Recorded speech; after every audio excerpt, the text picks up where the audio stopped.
Կրիստալային համով ջուր պատմական աղբյուրից։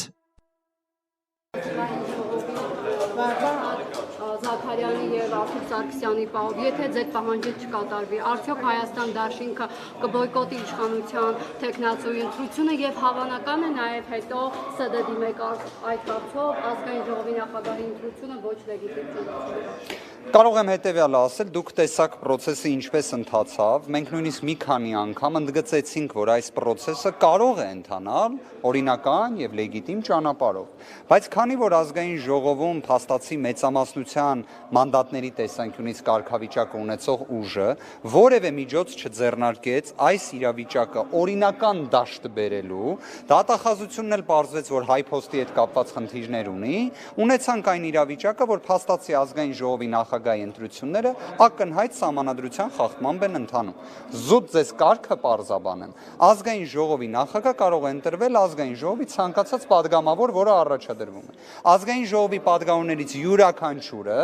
իր քվեարկության ժամանակ անկախ է։ Հիմա ստացվում է Մխիթար Զաքարյանը, Արթուր Սարգսյանը չկարողացան իրենց ծրագրային ելույթը ներկայացնել, իրենց պատկերացումները ներկայացնել, հետևաբար ինքնին արդեն գործընթացը այս բացակայությունից ելնելով չի կարող լինել օրինական եւ դրա վերաբերյալ կարծում եմ, պարոն Մինասյանի խոսքից էլ էր դա հստակ, սահմանադրական դատարան համապատասխան դիմում ներկայացնելու գործընթացին մենք հետևողական ենք լինելու։ Իհարկե մինչ այդ պետք է լինի համապատասխան ազգային ժողովի որոշումը։ Ազգային ժողովի նախագահ ընտրվում է ազգային ժողովի որոշմամբ։ Ազգային ժողովի որոշումը հենց կլինի, դրան արդեն կհաջորդեն մեր կոնկրետ գործողությունները։ Ժողովի կողմից անձեռնմխելիության հարցը չէր հաղթահարվել, որտեղ Վլադիմիր Վարդանյանը այդ մասին էր խոսում, նաև խորհուրդ էր տալիս մասնագիտական ունակություններին մեկը մյուսի չանդրադառնալ։ Խոսքը ձեզ էր վերաբերում ակնհայտ։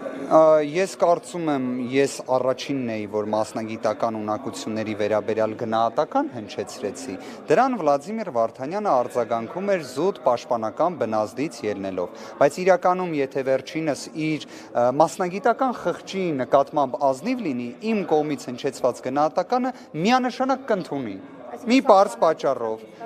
պատճառով, որ սահմանադրությունը ոնց կարող ենք մեկ հարթության մեջ դիտարկել ընտրական օրենսգրքի հետ։ Ես գիտեմ իհարկե, որ դուք հարգելի գործընկերներ, այնպես չէ, որ մեր հայրենակիցները բոլորը իրավաբաններ են, բայց առնվազն կարծում եմ բոլորը պատկերացնում են ինչ է սահմանադրությունը, ինչ է ընտրական օրենսգիրքը։ Այսինքն փորձեմ պատկերավոր ցույց տալ։ Սահմանադրությունը ամենաբարձր իրավաբանական ուժ ունեցող փաստաթուղթն է։ Սահմանադրական մակարդակում է падգամավորի անձեռնմխելիության երաշխիքը։ Ընտրական օրենսգիրքը վերաբերում է ոչ թե падգամավորին, այլ падգամավորի թեկնածուին։ Իսկ падգամավորի թեկնածու գիտեք մենք քանի հատ ունեինք։ Մոտ 3000։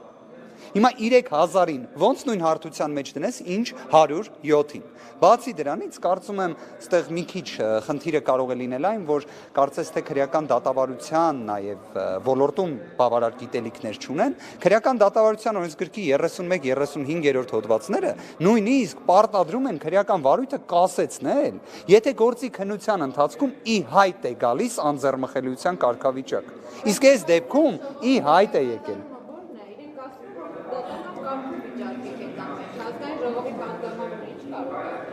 Շատ հետաքրքիր հարց եք տալիս։ Ազգային ժողովի նիստը նախագահողը ունի պարտականություն ապահովելու ազգային ժողովի նիստի բնականon եւ օրինական ընթացքը։ Ազգային ժողովի նախագահողը, որի դեպ պարոն Հասանովը նույն լիազորություններով է օժտված, ինչ ազգային ժողովի նախագահ։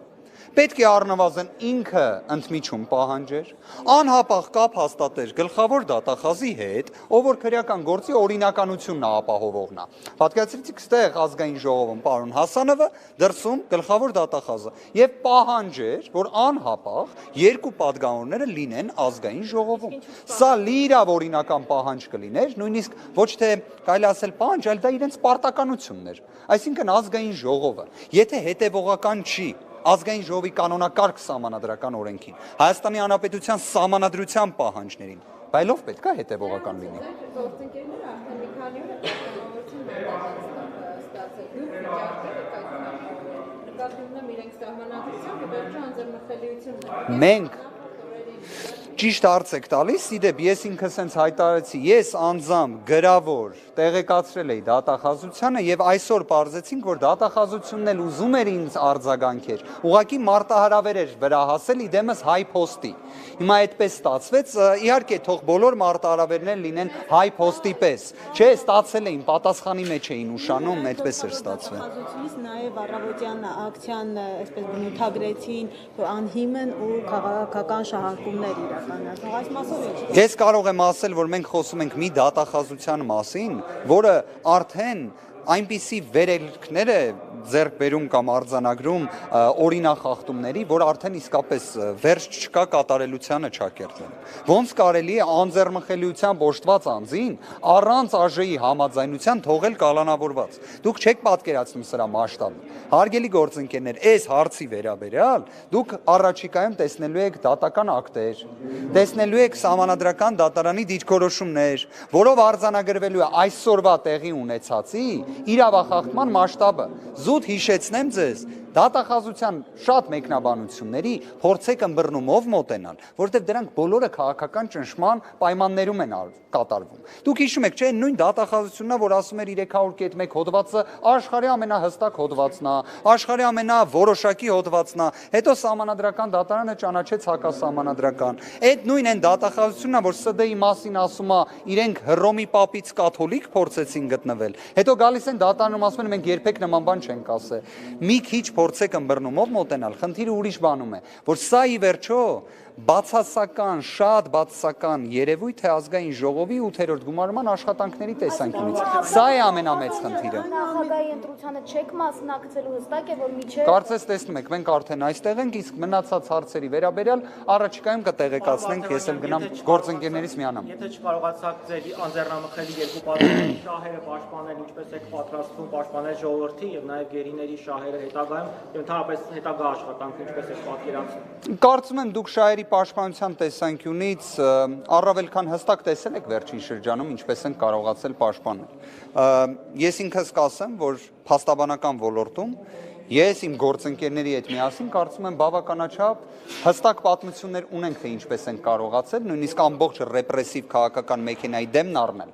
Ես կարող եմ ձեզ վստահեցնել, որ նույնն էլ այս դեպքում է լինելու։ Իսկ ինչ վերաբերում է ձեր բարձրաձայնած մյուս հարցերին, օրինակներից մեկը ես իմ ազգային ժողովում խոսքումս հարցադրմամբ անդրադարձա։ Դուք գիտեք, որ կա հարուցված քրեական գործ Հայաստանի Հանրապետության տարածքային ամբողջականությունը խախտելու,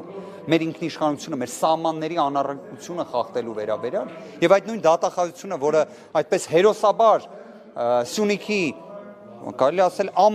հենց 44-օրյա պատերազմին ակտիվ մասնակցություն ունեցած համայնքապետերին կալանավորելու հարցում այդպես խրոխտ գործողություններ է ձեռնարկում, բա թող մի հատ գնա թշնամու ձերբակալի։ Ինչն է դրա դժվարությունը, որը չեն կարողանում անել։